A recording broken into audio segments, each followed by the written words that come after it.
All right, I think we're going. So let's review this and do this together. How do you simplify this? The cube root of 64 is 4 divided by 3, and it's just 4x squared. Hopefully you tried it first. Number 2, fourth root.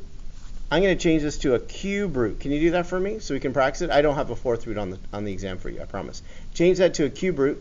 And so if you change it to a cube root, press pause. Now could you simplify it?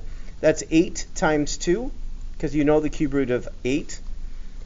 You divide by 3, the algebra. So the cube root of 8, divide by 3. And then what's left under the cube root sign?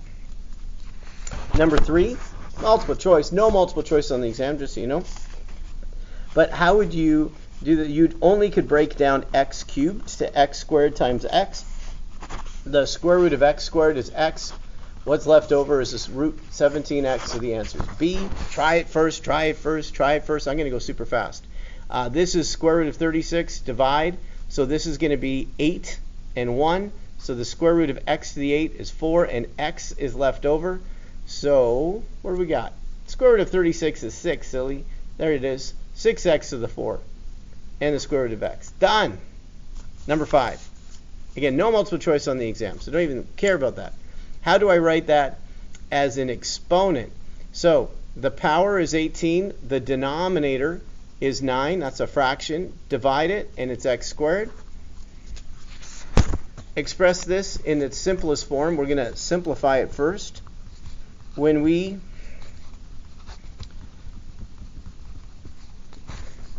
So 45 is 9 times 5. These have to match exactly to be able to simplify it. We'll see if they match exactly. So that's 3 and divide by 2. They do match exactly right. Of course they would. So x cubed and root 5. So just go negative 4, take away 3. So that's negative 7. And it's done. Turn the page. How do I write this in its simplest form? What is 62? Is that 49? No. I'm cheating here with my calculator because I can't think right now. So that's a big number. I'm sure if I had more time to think it through. All right. So it's 81 times 2. I could have thought that through. X squared is perfect. 72, I know. 36. That's that 36? 36 times 2. There we go. So the square root of 81 is 9 times 7 in front. Square root of x squared is just x. And what's left over is root 2. The square root of 36 is 6 times 9 is 54. We have an x and a root 2, and then they subtract exactly, and that's what? Negative 117 root x. Same sign, so you add them. I think it's 117. Where are we at? 8. That's down here. Subtract this. You should try it first. So 28 is 4 times 7. This is x squared times x. 63 is 9 times 7. This is x to the 6 times x, so we can simplify it. The square root of 4 is 2. The square root of x squared is x times x squared is x cubed. And then what's left under here is 7x. Next one, square root of 9 is 3 times 6 is 18. Square root of x cubed is x to the 6 divided by 3 is x3. And what's left behind is 7x. They match exactly, so 2 take away 18 is negative 16. X cubed, square root of 7x. Done. Number 9, still more adding. Let's simplify it. Love it. I can't simplify that. But 98 is 49 times 2, and this is x squared times x. You should try it first. All right, simplify here. That's 7 and x. And then what's underneath is 2x. So these match. That's negative 1 plus 7. So that's positive 6x square root of 2x. All right, enough adding and subtracting. Number 10. Here we go. Divide. So 168 divided by 6. What is that? Does it even go in? It does. 28. Who knew? So 28 times 6. Now I know. divide, we have x to the 7, and then 5 take away 2 is y to the 3. Now 28 is 4 times 7. And then I separate the variables to an even number with a 1, an even number with a 1, and then just break it down. That's 2, divide by 2, divide by 2, and then what's left is 7 and y. Oh, and there's an x in there, right? 7xy. Done. All right, simplify this. Cube root of 64 is 4. Divide by 3, and you get x squared. Done. Simplify again. Can we just do this one? Am I doing the same one again? No! So it's 1, 2, 3, 4, 5, 10. I need to find 11. There's 11. Can't do the same one again. All right, divide by 2. Dear me. So there's 12, and then subtract the exponents, and it's 2. That's 4 times 3, and x squared. So the square root of 4, the square root of x squared, and then root 3 left over. Done. Number 12. I'm going to first simplify it as 9 times 6. So that gives me 3 root 6. And then multiply by root 6 top and bottom. So that gives me 2 root 6. Root 6 times root 6 is 6. Times 3 is 18. And then 2 over 18. 2 goes into 18 9 times. 6 over 9. Do it first. Here we go. Multiply by root 10 top and bottom. So we got 6 root 10 over 10, divide by 2, and you got 3 root 10 over 5. That's rationalizing. Here, if we have a binomial, we need to make a binomial with the different signs. So instead of adding, it's subtracting, top and bottom. So if I multiply this, 8 times negative 1 and 8 times negative root 6, there's that. In the denominator, negative 1 times negative 1 is positive 1. Root 6 times negative root 6 is negative 6. The middle terms cross out. So I end up with, and you could draw and FOIL if you want, but it is a difference of squares. So if you want to draw a box and simplify it, you could do that too with the denominator. That's your answer. 15. Let's make sure I'm doing 15. Here we go. Same thing. Negative 9 plus root 14, top and bottom. You should try it first. So negative times a negative is positive 18, and negative 2 root 14. The denominator, negative 9 is 81. Negative root 14, positive root 14, they cross out. It's just negative 14. So when I put it together, what do you got? 81 take away 14. What the hey? 70. What is that? Why can't I do that in my head? 61, 67. Is that right? Yeah. I don't know why. My brain didn't want to do it. There it is. 16. This one I would FOIL.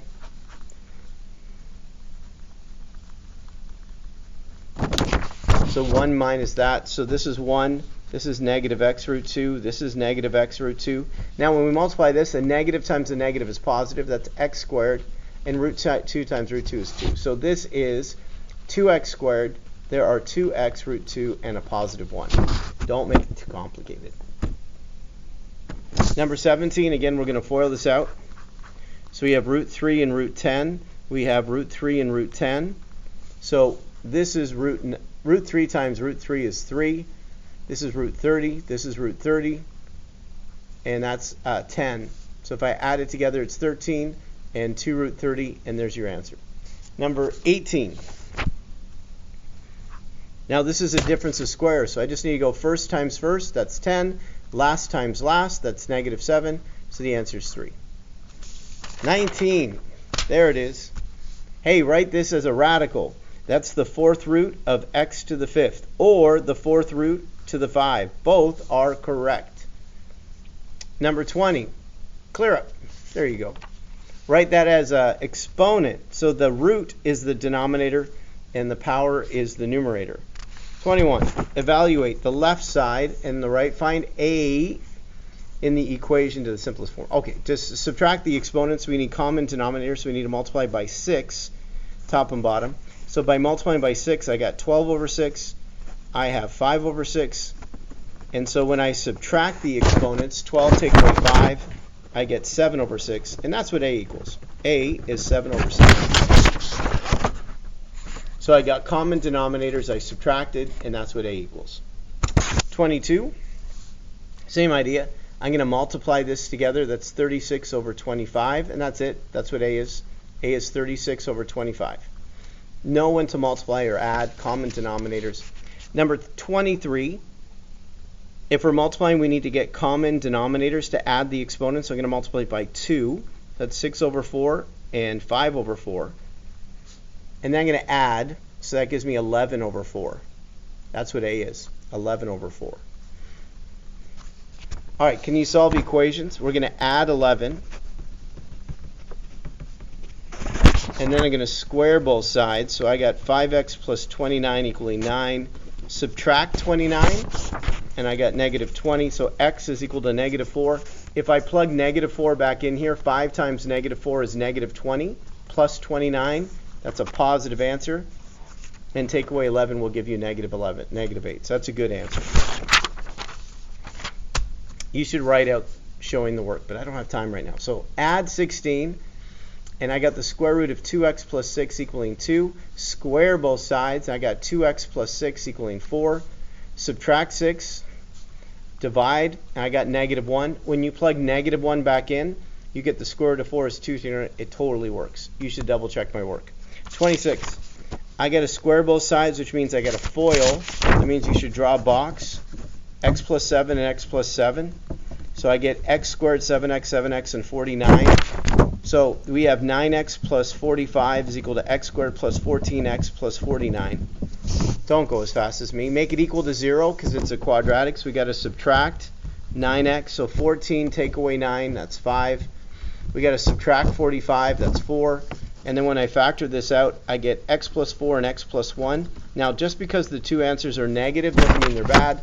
If I plug in negative 1, that's a good answer. It works. But if I plug in negative 4, hey, both work. Because 7 take away 4 is positive 3. And when I plug this in, I get 9. Both totally work. All right, number 27. I hear the bell.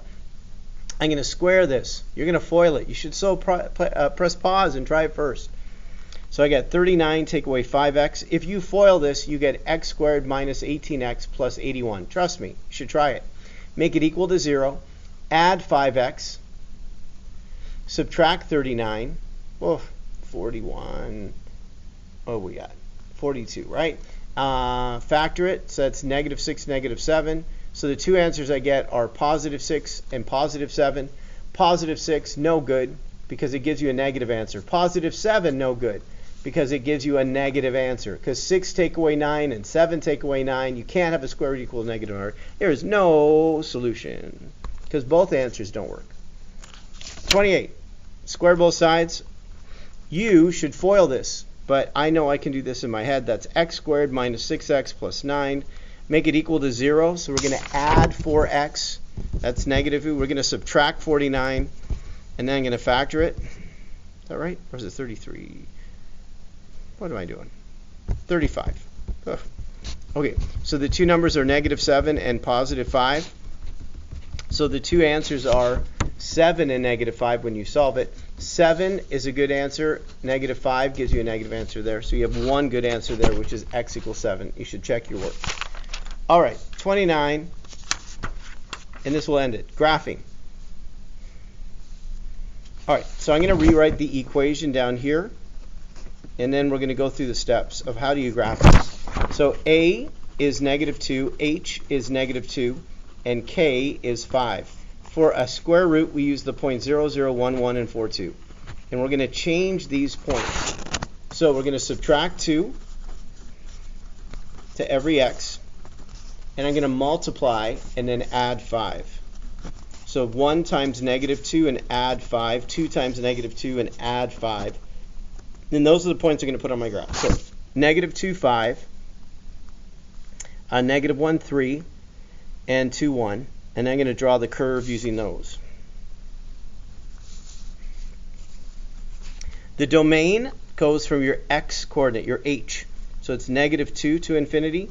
Because it's reflected, it actually goes negative infinity up to the k value, up to 5. The turning points was at -2 and 5, and the end behavior. The right end is going down, and the left end goes to a point. You should go back to your book and look to see. This only decreases from -2 to infinity. All right, let's try another one. Here, maybe I'll do this up here. So again, A is 2, H is -4, and K is 3. The points that you're going to change are 0, 0, 1, 1, and 4, 2. So you need to change them and see if they're the same I do. So the first point is going to be -4, 3. So -4 and 3. The next point when I change it is going to be at -3 and 5. Yep. And then the next point would be at 0 and 7. And so you can check to see if I did that right. So those are the points I got. -4, 3, -3, 5, 0, 7. The domain goes from the H, which is -4 to infinity. The range goes from the K, which is 3 to infinity. The turning point or end point is at -4, 3. The right end goes up. The left end goes to the point, -4, 3. And this only increases, and it never decreases. All right, turn the page. 2 cube roots, and we're done. So in this case, A is -1. Again, you should press pause. H is -4. K is +4. The first point is at -4, 4. So we go to -4 and 4. That's my point of inflection. I'm also going to change 1, 1, and -1, -1. So I'm going to subtract 4. So that's -3. And then it's going to go -3, -3. So when you multiply and add 4, and the second one is going to be at -5 and 5. And this curves down to the right and curves up to the left. That's what it looks like. So make sure you know how to change these points. Go back in your book if you need to remember how do you change these points and find them with A, H, K. The domain and the range is always all real numbers. The middle point, that turning point, is HK, which is -4, 4. The right end in this case is going down. The left end is going up. And this is only decreasing, and it never increases. All right, last one. So press pause and see if you match my graph. So A is -2, H is +5, K is -4. Find the 3 points. Press pause. Okay, now it's me. So 5, -4. The next one is at 6 and -6. The next one's at 4 and -2. And this again, with A being negative, curves and curves just like that. So make sure your graph matches my graph. The domain is always the same, all real numbers. The turning point is 5, -4, HK. This one, the right end again is going down, the left end is going up. And this is not increasing, it only decreases. And that's it. I went so fast, but you need to press pause, go back, go slowly. You need to take ownership of it. I think you're going to do great on the exam. Mr. GMath, over now.